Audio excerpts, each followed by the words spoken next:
नमस्कार जोहार। दूरदर्शन झारखंड के कार्यक्रम कैंपस में आपका बहुत बहुत स्वागत है। इस कार्यक्रम में हम झारखंड राज्य के अलग अलग शिक्षण संस्थानों में जाते हैं, वहाँ के विद्यार्थी और वहाँ के फैकल्टीज से अलग अलग विषयों पर चर्चा करते हैं। आज इसी कड़ी में हम आ चुके हैं जेएम कॉलेज भुरकुंडा में, जो कि रामगढ़ ज़िले में पड़ता है। आज जिस विषय पर हम बात करने वाले हैं वो है महिला सशक्तिकरण। हम कहते हैं कि किसी भी सशक्त देश की नींव होती है महिलाएं।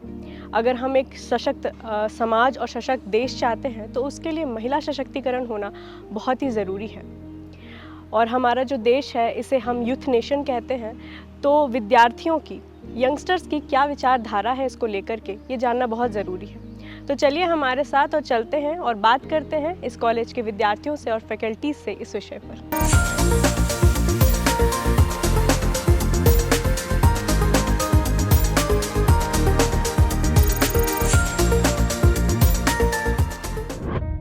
पहले तो आप लोगों से यही जानना चाहेंगे कि महिला सशक्तिकरण का क्या डेफिनेशन है आपके मन में। आप क्या समझती हैं कि महिला सशक्तिकरण क्या है? महिला सशक्तिकरण एक ऐसी प्रक्रिया है जिसमें महिलाओं को सशक्त करना है, जैसे राजनीतिक, आर्थिक और सामाजिक एवं शैक्षणिक स्तर पर, जिसमें महिलाओं को जो स्थिति है उसको बेहतर बनाना है। और हम जहाँ तक जानते हैं कि आज जैसे भी हर क्षेत्र पर महिलाओं को ये सशक्त करना है, जिसके कारण ये महिला सशक्तिकरण हो रहा है, उसको जागरूक करने के लिए हो रहा है ताकि वो अपनी स्थिति बेहतर कर सके। और जिन भी महिलाओं को ये पता नहीं है कि भारत संविधान के द्वारा ऐसे कई अधिकार दिए गए हैं, वो इस प्रक्रिया के द्वारा जान सकेंगी। अगर महिलाएं शिक्षित होंगी तो वो अब हमारे देश के विकास में बहुत योगदान दे सकती है। महिलाओं को कौशल विकास के क्षेत्र में अगर हम शिक्षित करते हैं तो हमारे देश का जीडीपी 30% तक बढ़ सकता है। महिलाएं अगर शिक्षित होंगी तो वो अस्पताल में जाकर अपने बच्चे की जांच नहीं करवाएंगी कि बच्चा लड़का है कि लड़की है। भ्रूण हत्या को वो रोक देंगी। अगर महिलाएं शिक्षित होंगी तो उन्हें किसी चीज़ का परमिशन लेने का ज़रूरत नहीं होगा। अगर महिलाएं खुद शिक्षित हो जाएंगी तो वो हर फैसले को खुद लेंगी और बहुत सारी कुरीतियों को भी ख़त्म करेगी। महिला जब शिक्षित होती है तो अपने पूरे परिवार को शिक्षित करती है और समाज को एक नया निर्माण देती है। और बल्कि नारी एक घर में ही काम काज नहीं, बाहर में भी कर सकती है। सशक्तिकरण में आर्थिक और नैतिक दोनों में महिलाओं को बराबर का हिस्सा मिलना चाहिए। सामाजिक में बॉयज़ के बराबर हमें वो अधिकार मिलना चाहिए। और नैतिक में हमें शिक्षा भी मिलनी चाहिए और शिक्षित के बाद रोज़गार भी मिलना चाहिए। रोज़गार को हमें करने के लिए छूट भी मिलना चाहिए। इससे हमें सशक्तिकरण बन सकते हैं अच्छी से।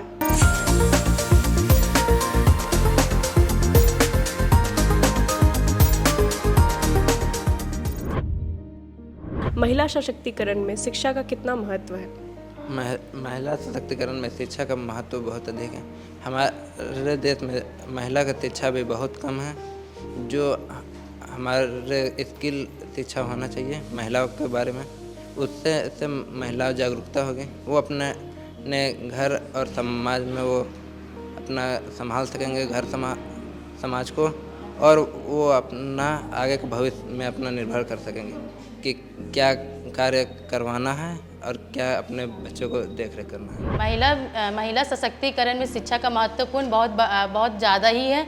आजकल अगर महिला शिक्षित नहीं रहेगी तो घरेलू हिंसा, दहेज प्रथा, भ्रूण हत्या, यौन शोषण की जो दुविधा है वो बढ़ती जा रही है, जिससे महिला पे जुर्म बढ़ता ही जा रहा है दिन पर दिन। अगर महिला शिक्षित रहेगी तो ये हमारा जितने भी प्रॉब्लम्स है, ये दुविधाएं उनके लाइफ में कभी भी आ नहीं सकती हैं। अगर महिला अपने हक का लड़ाई कर सकती है तो उन्हें शिक्षित होना बहुत ज़रूरी है। उनके कौशल विकास, स्किल उनका डेवलप होना बहुत ज़रूरी है। महिला सशक्तिकरण से आशय यही है कि महिला अपने जीवन से जुड़े सभी फैसले ले सकती है। उनकी राजनीतिक, सामाजिक, आर्थिक भागीदारी समाज में सुनिश्चित हो सकती है। आर्थिक रूप से सक्षम हो सकती हैं। वित्तीय निर्भरता किसी पर नहीं है। महिला सशक्तिकरण का सफल उदाहरण हमारे कॉलेज की ही प्रोफेसर डॉक्टर शीला सिंह है, जो महिला सशक्तिकरण का सफल उदाहरण है, जो हम लोग के लिए इतना कुछ कर रही हैं महिला होकर भी। महिला सशक्तिकरण आसान शब्दों में कहा गया है कि महिला शक्तिशाली होती हैं और महिला सामाजिक आर्थिक और स्थिति में खुद से वो नियम ले सकती हैं, खुद से वो अपना स्वयं अधिकार चुन सकती हैं और वो परिवार और समाज को अच्छी तरह से रह सकती हैं, उसमें अपने आप को उसमें सह सकती हैं।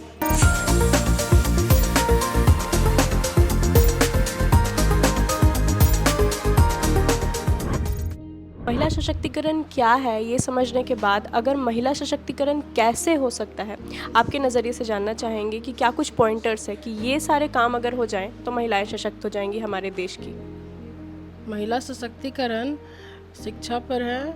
जो महिलाएं शिक्षित रहेगी वो अपना कदम खुद उठा सकती हैं और वो सारे समाज को विकास कर सकती है, राष्ट्र को विकास कर सकती है, अपने परिवार को विकास कर सकती है। महिला सशक्तिकरण यही है। पहले तो हम लोग इसको दूर कैसे कर सकते हैं? महिला सशक्तिकरण को महिला को पहले हम शिक्षित कर सकते हैं। अगर एक महिला शिक्षित होती है तो पूरा उसका घर पीछे उससे शिक्षित होता है। अगर एक पुरुष शिक्षित होता है तो उससे बस वह पुरुष शिक्षित होता है, बट एक महिला अगर शिक्षित होती है तो उससे एक समाज का निर्माण होता है। दूसरा, हम उन्हें किसी भी रोजगार के फील्ड में रोजगार दे सकते हैं जिससे उनका आर्थिक स्थिति ठीक हो और वो इंडिपेंडेंट हो, किसी के भरोसे ना रहे। दूसरा, और उन्हें शिक्षित कर सकते हैं। जैसे तीसरा, जो समाज में होने वाली कुरीतियाँ हैं, जैसे बाल विवाह, सती प्रथा। पहले तो सती प्रथा होता था, अब नहीं है, बट अभी भी बाल विवाह है, दहेज प्रथा है, ये सबको हम लोग दूर कर सकते हैं। जो कन्या भ्रूण हत्या है, जो उन्हें गर्भ में मार दिया जाता है, ये भी एक मेन मुद्दा है, क्योंकि अगर कन्या रहेंगी ही नहीं तो फिर समाज प्रोसेस कैसे करेगा। और किसी भी समाज को अगर डेवलप करना है तो उसके लिए महिला एक बहुत बड़ा हिस्सा है। अभी वैसे महिला की स्थिति पहले के मुताबिक कुछ ठीक हुआ है, बट अगर अभी आप देखें तो हर क्षेत्र में वो आगे बढ़ी है, लेकिन गांव अभी भी कुछ ऐसे गांव हैं जो पिछड़े हुए हैं, जिसमें अभी भी महिलाओं को उतने अच्छे से नहीं देखा जाता जितने अच्छे से पुरुष को देखा जाता है। उन्हें घर में रखा जाता है, उन्हें भी समाज में उतना ही भागीदारी मिलना चाहिए जितना एक पुरुष को मिलता है, क्योंकि वो एक समाज को बेहतर समाज का निर्माण कर सकती है। मैं महिला के रूप में सशक्त महिला के रूप में मैं शीतल देवी को मानती हूँ, जिनका जन्म 10 जनवरी 2007 जम्मू कश्मीर में हुआ। वो भारत की नहीं विश्व की पहली महिला बनी है जिनकी उम्र महज 17 वर्ष है। हम उन्हें देखकर बहुत कुछ सीख सकते हैं, क्योंकि उनके दोनों हाथ बचपन से नहीं थे और वो बहुत ही कम उम्र में अपने पैरों से तीरंदाजी करती है। लोगों के लिए हाथ से करना मुश्किल है और वो अपने पैरों से करती है। ये महिला सशक्तिकरण का सबसे बड़ा उदाहरण है और हम इससे बहुत कुछ सीख सकते हैं। अगर महिला सशक्तिकरण के उदाहरणों की बात करें कि कौन है जो आपको लगता है कि ये महिला सशक्तिकरण का असली उदाहरण है आपके नज़र में? महिला सशक्तिकरण का मैं किरण बेदी पहली महिला IPS किरण बेदी को मानती हूँ। लड़कियाँ IPS बन के लड़कियों के लिए अधिकार भी दी है और हम उससे सीख सकते हैं कि हम IPS बन के अपने अधिकार को ऊंचा कर सकते हैं, अपने माँ बाप का नाम ऊंचा कर सकते हैं और जिससे हमारे पीछे और लड़कियों को उसे सहमत दे सकते हैं कि आगे शादी के सिवा तो करना ही रहता है, पर उससे आगे अपना लाइफ को बनाने में उसका हेल्प करेंगे। मेरे ख्याल से श्रीमती द्रौपदी मुर्मू जी का, जो कि बहुत ही गरीब फैमिली से बिलोंग किए थे और वो आदिवासी फैमिली से बिलोंग किए थे और उसने बचपन में बहुत ही कठिनाइयों को सामना किया था और वो अभी और मेहनत करके वो भी बहुत ही बड़े मंच पे आ गए हैं और राष्ट्रपति हैं। और जो हमारे घर में जो बड़ी बहन है जो कॉलेज से भी तुरंत निकली है और वो शादी का प्रेशर आ गया है, शादी से प्रेशर आने के बाद उन्हें अच्छी शिक्षा और अच्छी एजुकेशन नहीं मिल पाती है और वो नौकरी भी अच्छे से नहीं प्राप्त कर पाते हैं। हमारे घर से शुरू करते हैं कि हमारे जो बहनें होते हैं वो रात में नहीं निकल सकते, बट लड़के जो होते हैं वो रात में निकल सकते हैं। तो और पहली बात तो लड़कियों को बाहर जाने का मौका नहीं मिल पाता, क्योंकि पेरेंट्स को लगता है कि बाहर में सेफ्टी नहीं है, इसी की वजह से वो बाहर जा नहीं पाती है। और दूसरी बात ये कि जो अनएजुकेटेड पीपल होते हैं और जो पिछड़ा गांव होता है वहाँ पे लड़कियों को ज़्यादा पढ़ने का मौका नहीं दे पाते, 12th के बाद उनकी शादी कर दी जाती है। तो यही जो वजह है जो हमें लगता है कि वुमेन एम्पावरमेंट को बढ़ाना चाहिए।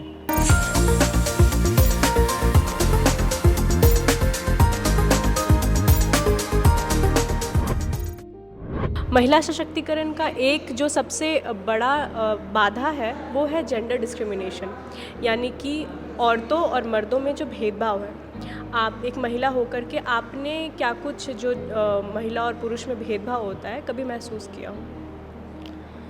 महिला और पुरुषों में भेदभाव जैसे कि हम अपने मोहल्ले में ही देखे हैं, जब महिला मतलब कि बाहर काम करने के लिए जाने के लिए चाहती है तो वो घर में मतलब बताती है, तो वो जब बताती तो घर वाले लोग सहमति नहीं होते हैं, फिर वो जा भी नहीं पाती है।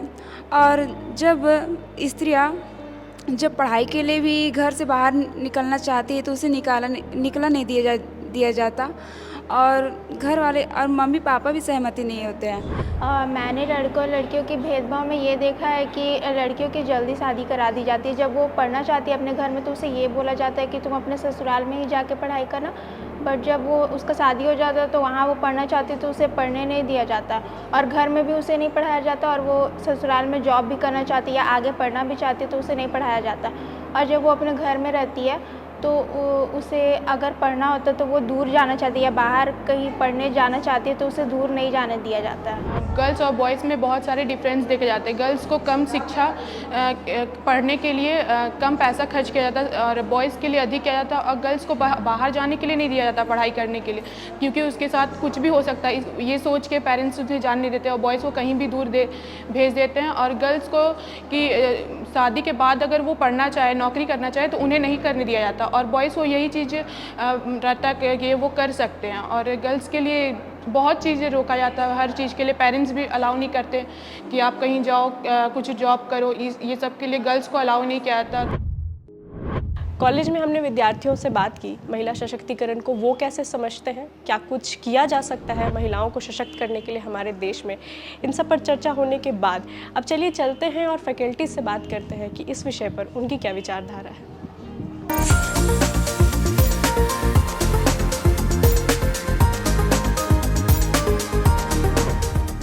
किसी भी चीज़ का लिमिट कभी ख़त्म नहीं होता है। ठीक है, महिलाएं पहले ऑटो रिक्शा चलाती थी या रिक्शा चलाती है, आज ज़रूर महिलाएं ये फाइटर प्लेन भी चला रही है, लेकिन यही हमारा लिमिट नहीं है, हमें बहुत कुछ आगे करना है। ऐसे हमारा भारत देश में महिलाएं काफ़ी सशक्त है। आज यह आपको बता के मुझे खुशी होगी कि महिलाएं हर क्षेत्र में आज वो पुरुषों से कंधा मिला के चल रही है और देश के योगदान में अपना मतलब ये देश के विकास में अपना योगदान दे रही है। हमारे लिए बहुत ही गर्व की बात है, लेकिन अभी भी समाज में बहुत सारे काम हैं जिनके थ्रू हम उनको और भी सशक्त कर सके। इसके लिए तभी संभव है कि ज़्यादा से ज़्यादा परसेंटेज में हमारे देश की महिलाएं समाज के विकास में हर क्षेत्र में अपना योगदान दे सकें। सशक्तिकरण के बारे में जो हम लोग अभी तक 40 वर्षों से यहाँ पर हम पढ़ा रहे हैं और यहाँ पर देख रहे हैं कि महिलाओं में या हर लोगों में जो जागरूकता हुई है पहले से बहुत ज़्यादा है। खास करके महिलाएं जो हम लोग कभी छोटे छोटे कस्बों में जाया करते थे, देखते थे कि किस स्तर का है कि उनको पैसे को पहचानना मुश्किल होता था कि अगर 8 आने किलो कोई चीज़ है तो उसको 10 आना पैसा दे दीजिए, तो वो समझ नहीं पाते थे कि 10 आना ज़्यादा है या 8 आने। आज वैसी स्थिति नहीं है, सभी महिलाएं ठीक ठाक से वही बाज़ार में वही सब चीज़ों में अच्छा इम्प्रूवमेंट हो रहा है। और उसके लिए सेंट्रल गवर्नमेंट के साथ साथ स्टेट गवर्नमेंट भी बहुत सारी सुविधाएं दे रखी हैं, योजनाओं को बना रखी है जिससे कि उनका उत्थान हो सके। और आज हम लोग ये देखते थे पहले जो शुरू में 40 वर्ष पहले कि क्लास में 2-1 लड़कियां बायोलॉजी की हुआ करती थी, आज और उसमें 90% से अधिक बच्चे होते थे लड़के। आज स्थिति ये है कि हम लोग 2 बच्चों को देखते हैं और 10 लड़कियां रहती हैं। तो इम्प्रूवमेंट है हर तरह से, एजुकेशन वगैरह में या और सब क्षेत्रों में भी, एजुकेशन में भी ठीक ठाक है। और साथ साथ जो हम लोग उन बच्चों को और जगहों पर देखते हैं कि सामाजिक स्तर उनका क्या है, ये भी बहुत अच्छा है, अभी इम्प्रूव किया हुआ है। महिलाओं का सशक्तिकरण समाज के लिए बेहद आवश्यक है। कोई भी समाज तभी विकसित हो सकता है जब उसकी समाज में महिलाओं का को एक उचित स्थान और उनके विकास की समग्र व्यवस्था हो। आज धीरे धीरे ही सही भारत में बहुत सारे बदलाव हो रहे हैं, लेकिन एक समय था जब हमारे देश में महिलाओं के सशक्तिकरण के लिए बहुत ज़्यादा काम करने की आवश्यकता थी। आज परिणाम स्वरूप कई महिलाएं अच्छा परफॉर्मेंस दे रही हैं, जैसे कि आज हमारी राष्ट्रपति माननीय द्रौपदी मुर्मू हों या हमारे वित्त मंत्री हों निर्मला सीतारमण हों। तो ऐसा उदाहरण अब धीरे धीरे आ रहा है। खेल का मैदान हो या विज्ञान का क्षेत्र हो, महिलाएं धीरे धीरे सशक्त हो रही हैं, लेकिन और भी आवश्यकता है, इनको और बढ़ावा देने की ज़रूरत है। क्योंकि कहा गया है कि एक महिला जब शिक्षित होती है तो पूरा परिवार शिक्षित होता है, कई जेनरेशन को वो शिक्षित कर देती है। तो इसलिए महिलाओं का समग्र विकास होना अत्यंत आवश्यक है। और आज के दौर में तो जब हम दुनिया में दूसरे देशों से प्रतिस्पर्धा के हिसाब से चल रहे हैं, दौड़ में शामिल हैं, तो इस अवस्था में बेहद ज़रूरी है कि भारत की महिलाएं भी सशक्त हों। अभी जो महिला सशक्तिकरण की बात हो रही है, इसमें शिक्षा का जो योगदान है वो बहुत महत्वपूर्ण है। क्योंकि देखिए, स्वामी विवेकानंद ने कहा था कि हे भारत, तुम मुझे 500 अच्छे नारी दो, मैं एक अच्छा भारत दूंगा। इसका पीछे का लॉजिक यही था कि एक नारी जो है वो एक बेटी होती है, एक बहू होती है, एक धर्मपत्नी होती है, एक माँ होती है, एक कितने रिश्ते होते हैं और कितने जिम्मेदारी से वो निभाती है। और माँ तो फर्स्ट टीचर होती हैं, तो फर्स्ट टीचर अगर है तो वो बच्चे को पढ़ा रही है, तो एक मदर जब शिक्षित होगी तो उसका इम्पैक्ट एक अलग तरह का होगा। वो परिवार शिक्षित होगा, वो समाज शिक्षित होगा। इसलिए कहा गया है कि नारी को पढ़ाओ, एक समाज शिक्षित हो जाएगा, पुरुष को पढ़ाओगे, एक परिवार शिक्षित होगा।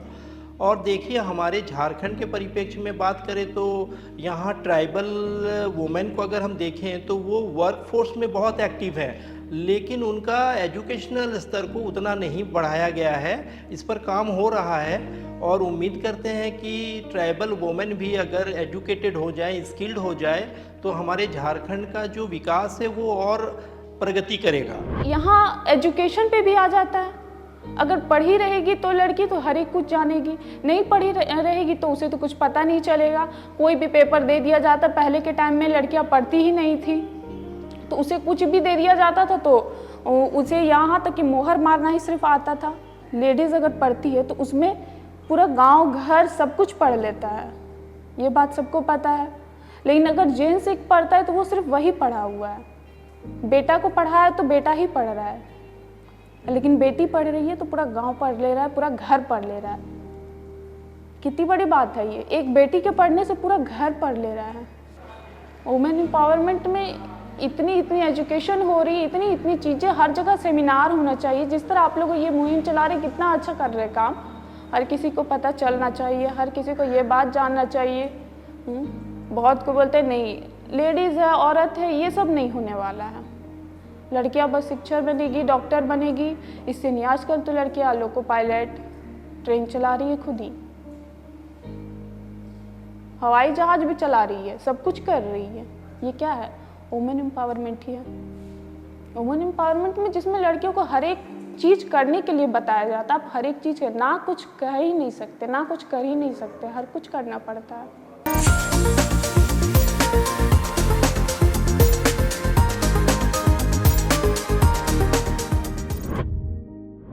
इतने गंभीर मुद्दे पर चर्चा करने के बाद अब वक्त है इस कॉलेज के कुछ प्रतिभाशाली बच्चों की प्रतिभा देखने का। तो चलिए हमारे साथ।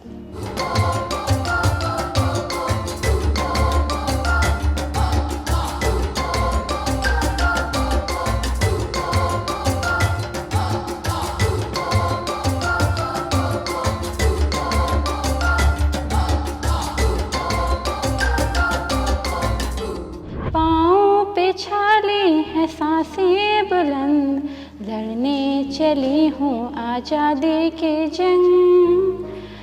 बेखौफ आज़ाद है जीना मुझे, बेखौफ आज़ाद है रहना मुझे, बेखौफ आज़ाद है जीना मुझे, बेखौफ आज़ाद है रहना मुझे। हमने महिला सशक्तिकरण पर बहुत सारी बातें की और बहुत सारी बातें सुनी, पर अब मैं कुछ महिलाओं से कहना चाहूँगी कि महिलाएं कुछ भी हो, खिलखिलाएं, आगे बढ़ें, घुटने छिलाएं, अपने हिस्से की सफल और असफल हो, कुछ भी हो लापता ना रहें, घूंघट के पीछे अपनी पहचान ना टटोलें, आरती का थाल लेकर इंतज़ार ना करें, क्योंकि बात पूजे जाने की नहीं है, बात तो बस बराबरी की है। महिला सशक्तिकरण के कुछ बिंदु हैं, जैसे कि महिलाओं को अपना आत्म मूल्य पहचानने की ज़रूरत है, महिलाओं को समान अधिकार, समान अवसर और समान रिसोर्सेज मिलने की ज़रूरत है। महिलाओं को डिसीज़न मेकिंग का पावर मिलना चाहिए, ना ही सिर्फ घर के अंदर बल्कि घर के बाहर भी। इन कुछ बिंदुओं पर काम हो तो महिला सशक्तिकरण एक सपना ना रहकर बल्कि असलियत हो सकता है। आज़ादी के 75 साल बाद महिलाओं की स्थिति हमारे देश में बहुत सुधरी है। आज एक भी क्षेत्र ऐसा नहीं है जो महिलाओं से अछूता हो, फिर भी पुरुषों के अनुपात में उनकी संख्या और बढ़ने की ज़रूरत है। ये एक चुनौती महिलाएं ज़रूर पार करके आगे बढ़ेंगी, ना ही सिर्फ पुरुषों के साथ कंधे से कंधा मिलाकर चलेंगी बल्कि उनसे भी आगे निकल जाएंगी।